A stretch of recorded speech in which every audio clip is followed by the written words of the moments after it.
Judges chapter 19. When last week when I said to read over this chapter, I don't know if anybody did read over it or not, but this is a very, very dark chapter. This is one of the darkest chapters in the Bible. In my opinion, it's one of the darkest. It begins the final section of Judges 19, 20, 21. And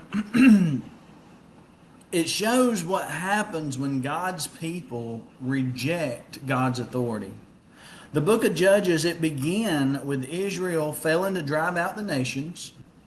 If you remember, back in Joshua, God told the Israelites to drive out the Canaanites. And they didn't. They didn't drive them all out. And now it's going to end, the book of Judges is going to end with Israel becoming just as wicked as the nations around them. So chapter 19 is not a story of godly people. It's a picture of what happens when everybody does what is right in their own eyes. The last verse in the book of Judges, it says, "In those days there was no king in Israel. Everyone did what was right in his own eyes." And that was Judges chapter 21, verse 25. Now, Judges 19 shows exactly what this looks like. Let's start, and we're going to read verses 1 through 4. I'm reading out of an ESV.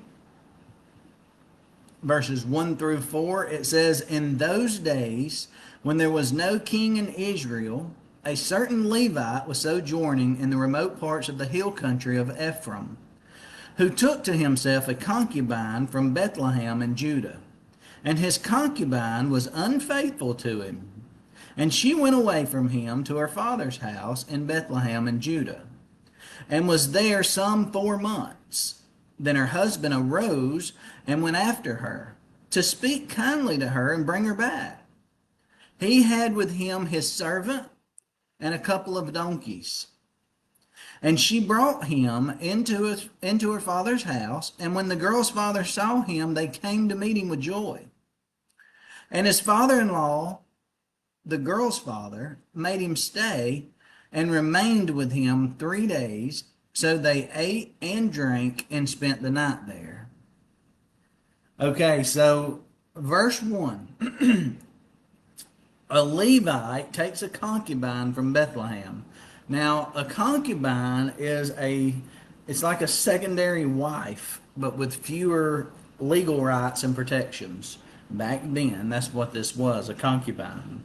So, the relationship becomes strained. We see that. And she leaves him.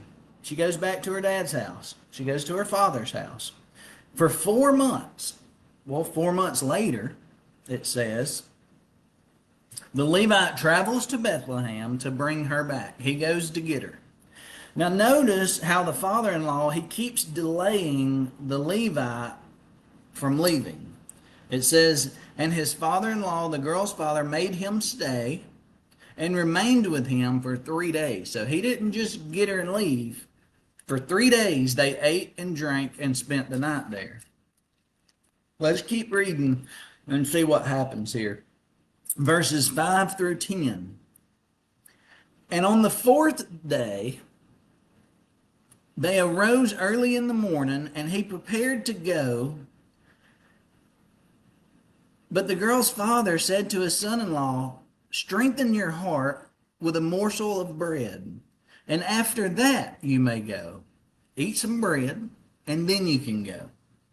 So the two of them sat, and they ate and drank together. And the girl's father said to the man, 'Be pleased to spend the night, and let your heart be merry.'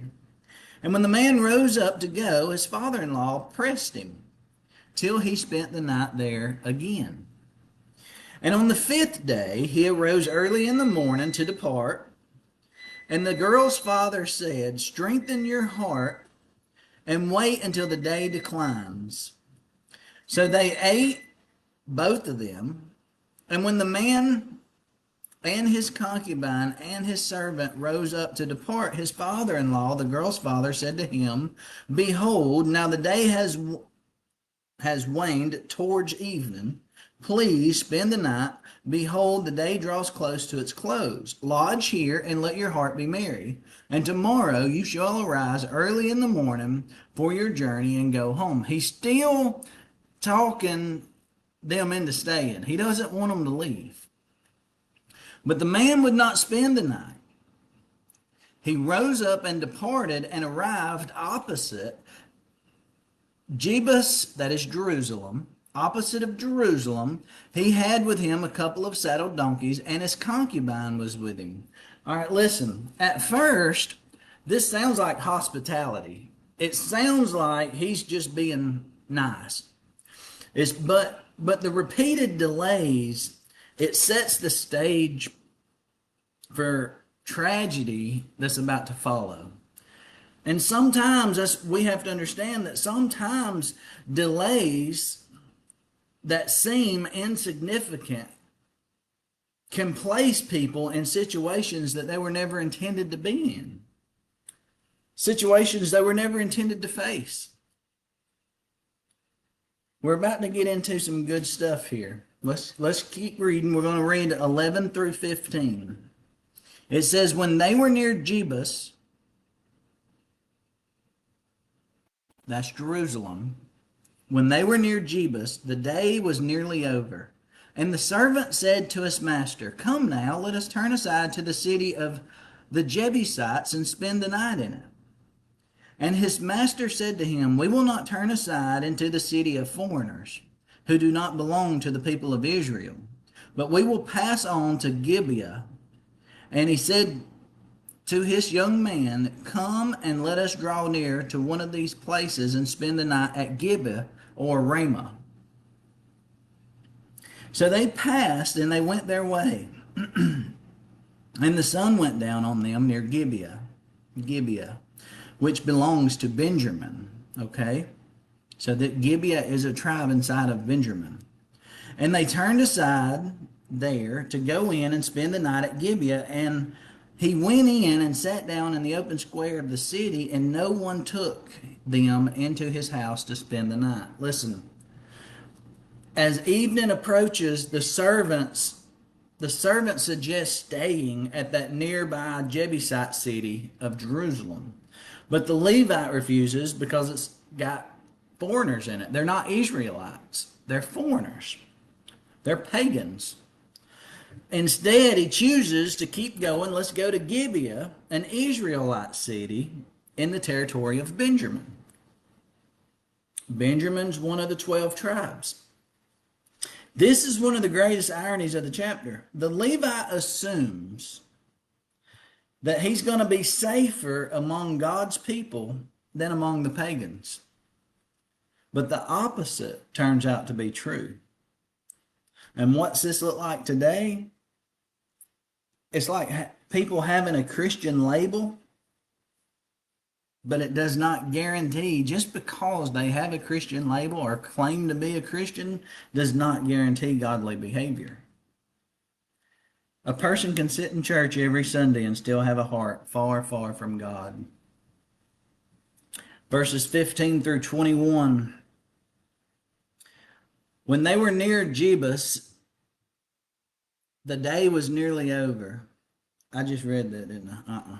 And the servant, yeah, I did just read that. I got ahead of myself. 15 through 21, I'm sorry. We're going to start right here. It says, and they turned aside and there to go in and spend the night at Gibeah. And he went in and sat down in the open city, in the open square of the city, for no one took them into his house to spend the night. And behold, an old man was coming from work in the field at evening. The man was from the hill country of Ephraim, and he was sojourning in Gibeah. The men of the place were Benjamites. And he lifted up his eyes and saw the traveler in the open square of the city. And the old man said, Where are you going? And where do you come from? And he said to them, We are passing from Bethlehem in Judah to the remote parts of the hill country of Ephraim, from which I come. I went to Bethlehem in Judah, and I am going to the house of the Lord. But no one has taken me into his house. We have straw and feed for our donkeys, with bread and wine for me and your female servant, and the young man with your servants. There is no lack of anything. And the old man said, Peace be to you. I will care for all your wants. Only do not spend the night in the square. So he brought him into his house and gave the donkeys feed, and they washed their feet, and they ate and drank.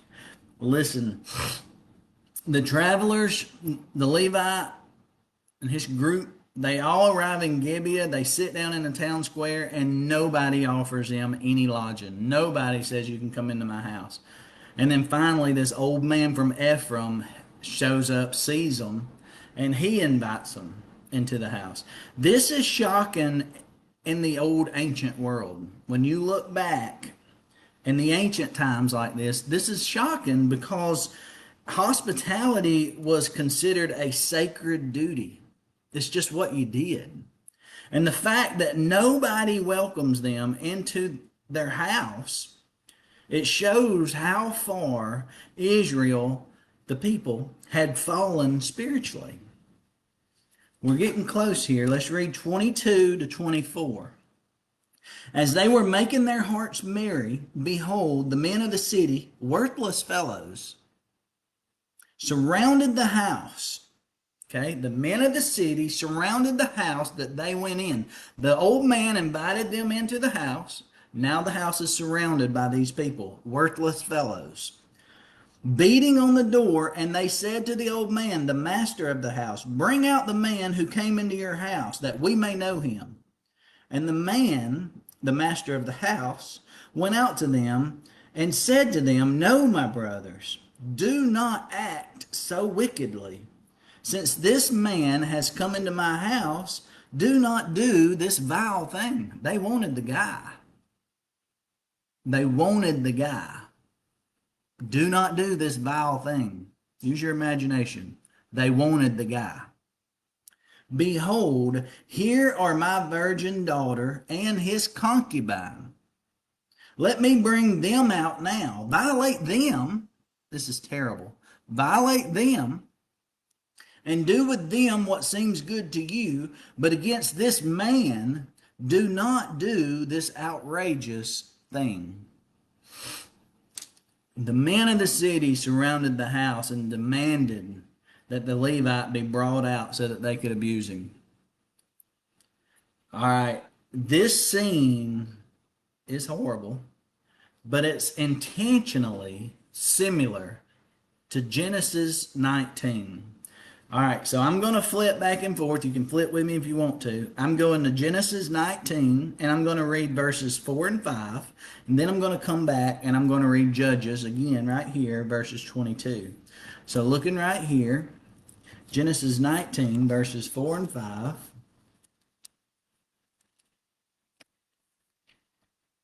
It says, But before they lay down, the men of the city, the men of Sodom, both young and old, all the people to the last man, surrounded the house.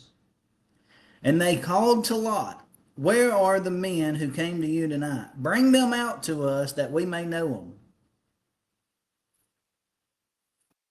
And now verse 22.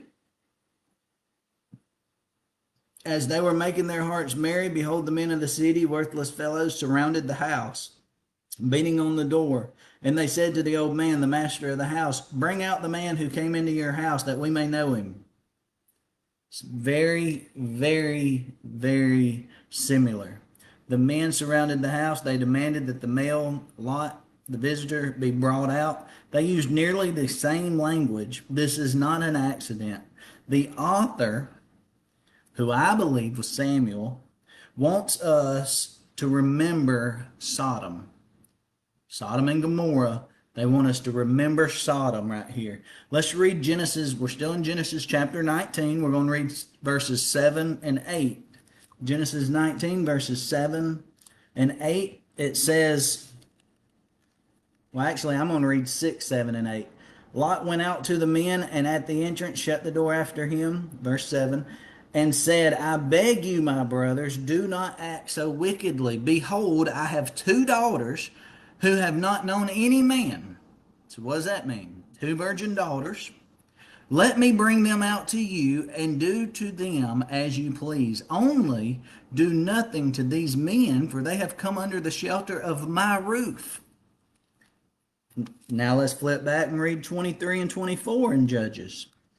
23 and 24 says, and the man, the master of the house, went out to them and said to them, no, my brothers, do not act so wickedly. Since this man has come into my house, do not do this vile thing. Behold, here are my virgin daughter and his concubine, two women. Let me bring them out. Now, violate them and do with them what seems good to you, but against this man do not do this outrageous thing. Again, the similarities are there. When Israel first heard this story, they would have immediately have thought of Sodom. So the problem is that in Genesis 19, the wicked city was Sodom. And in Judges 19, the wicked city is Benjamin's city. It's the Israelites, not Sodom. Benjamin's city of Gibeah.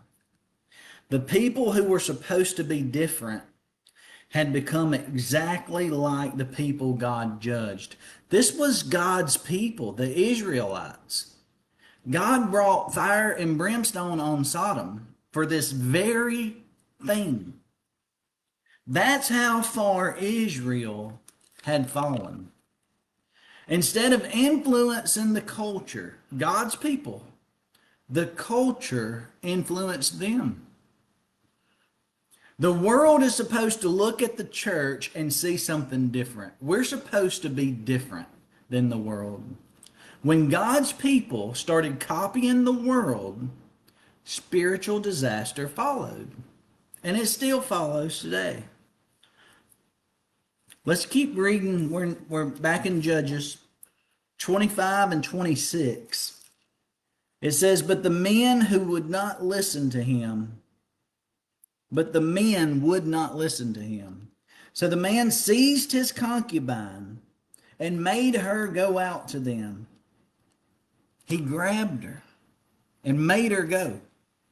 And they knew her and abused her all night until morning. And as the dawn began to break, they let her go all night long until the sun started to come up, and then they let her go. And as morning appeared, the woman came and fell down at the door of the man's house where her master was until it was light. Absolutely terrible. Absolutely terrible. Rather than protecting the woman, the Levite seized her, grabbed her, and pushed her out to the mob. The men abused her throughout the night. This is one of the most heartbreaking moments in Scripture. The Levite is supposed to be a spiritual leader. That's what he's supposed to be. But yet he acts so selfish. He acts like a coward is what he acts like. And his actions actually fit the larger theme of Judges. Spiritual leaders have become corrupt too. So the question isn't whether the Levite could have defeated the mob. I mean, obviously, probably couldn't have. But the question is whether he would sacrifice himself for someone under his care or sacrifice her to save himself. And we just seen what he chose. He sacrificed her to save himself. Boy, I'm glad Jesus didn't do that. I'm glad Jesus did not act like the Levite. Jesus sacrificed himself to save us. The Levite chose self-preservation and protection.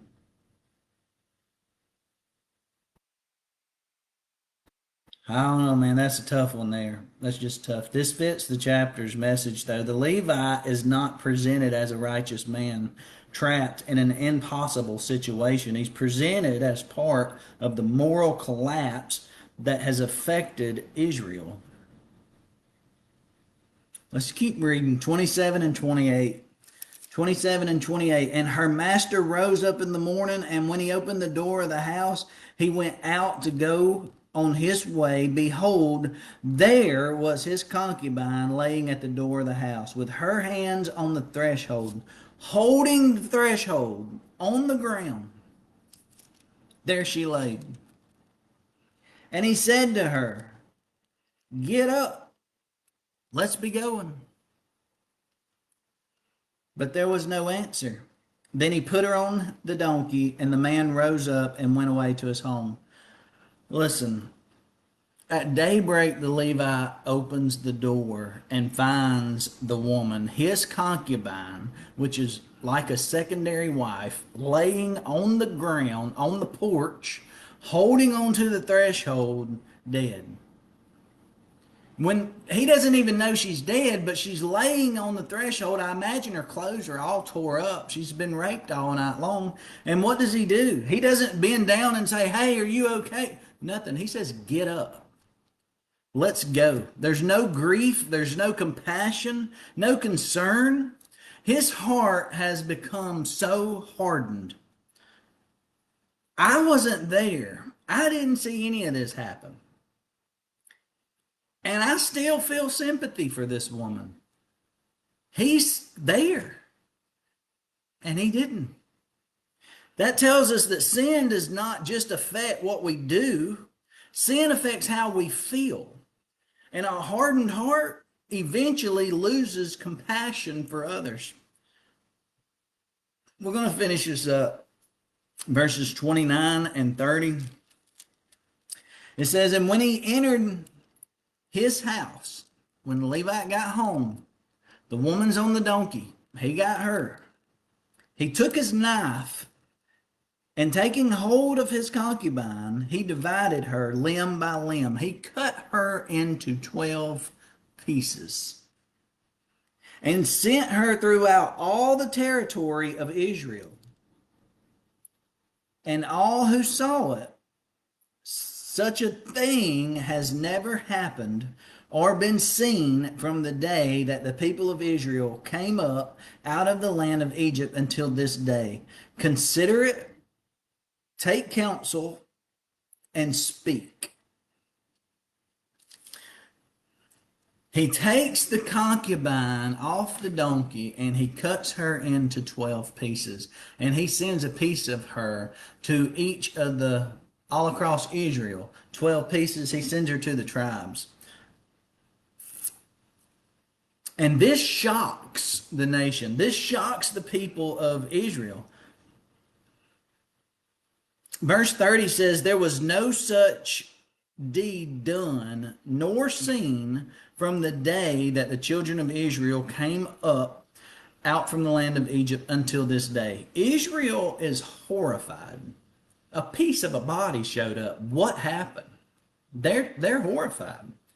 But here's they know, by the way, who sent that. They know the Levite sent that. So now the Levite is expecting to have you couldn't call them up. This will get their attention. They're going to come back to him now, and hopefully all 12 will. We'll find out later in the book about that. But the wickedness here, it didn't happen overnight. It was the result of years of compromise. One generation tolerated a little bit of sin, and then the next generation tolerated a little bit of sin, and then the next generation tolerated a little bit more, and eventually the nation arrived here. So the story isn't over. Chapter 19, Israel is horrified by what happened in Gibeah. But chapter 20, which we're going to cover next week, it asks a different question. What do God's people do when evil is exposed? The Benjamites just raped this woman until she died. And this Levite is exposing that by cutting her into pieces, sending her all throughout Israel, they're all seeing it. What is this? What's going on? We need answers. They're going to the Levite's house. Now, the Levite sent the pieces of his concubine to them. Will they ignore it when they receive a leg or an arm or whatever? Will they ignore it? Will they excuse it? Will they defend it, or will they confront it? That's what we're going to find out next week when we go over chapter 20. Thank you all for being with me today. I enjoyed it. Tough chapter. Thank you, and I'll see you next Monday.